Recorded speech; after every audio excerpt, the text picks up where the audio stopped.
इंदिरा गांधी जी उस समय प्रधानमंत्री थी। मैं उनको नमन करना चाहती हूँ। अरे पूरी जवाब तो बोलने दो। माइक।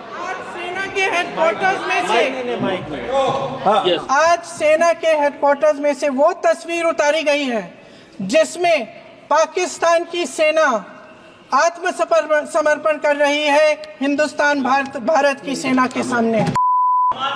सभापति महोदया जी, बहुत खुशी की बात है कि आपको अब याद आया, लेकिन आज विजय दिवस है। आज विजय दिवस है। 1971 के युद्ध में जिन शहीदों ने, जिन सेनाओं ने हमारे लिए लड़ाई लड़ी, जिन जानबाजों ने ये लड़ाई लड़ी, सैन्य अधिकारों को, सैनिकों को, शहीदों को, सबको सबसे पहले मैं नमन करना चाहती हूँ। मैं देश की जनता को नमन करना चाहती हूँ कि आज के दिन जो विजय भारत ने पाई वो उनके बिना नहीं हो सकता था। उस समय भारत अकेला खड़ा था। पूरे विश्व ने कोई सुनवाई नहीं की। बांग्लादेश में जो हो रहा था, बांग्लादेश की जनता, हमारे बंगाली भाई बहनों की आवाज़ कोई नहीं सुन रहा था। उस समय भारत की जनता एक होकर अपनी सेना के साथ खड़ी हुई, अपने नेतृत्व के साथ खड़ी हुई, अपने असूलों के साथ खड़ी हुई। इंदिरा गांधी जी उस समय प्रधानमंत्री थी। मैं उनको नमन करना चाहती हूँ।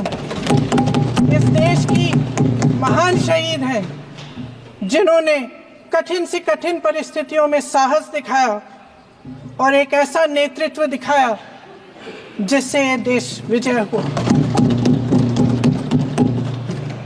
आज इस संदर्भ में मैं दो मुद्दे उठाना चाहती हूँ। वो जो लड़ाई थी, असूलों की लड़ाई थी, लोकतंत्र का असूल। माननीय सदस्य श्री विरितो प्रांत। एक मिनट में खत्म करिए।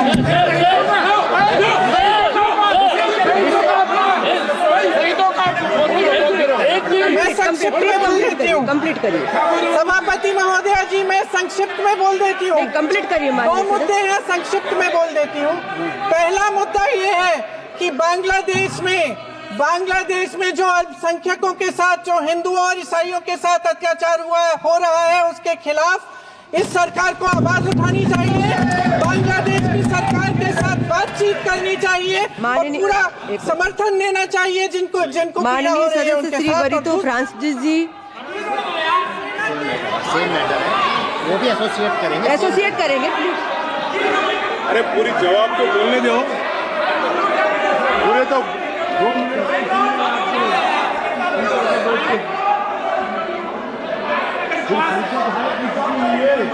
माइक।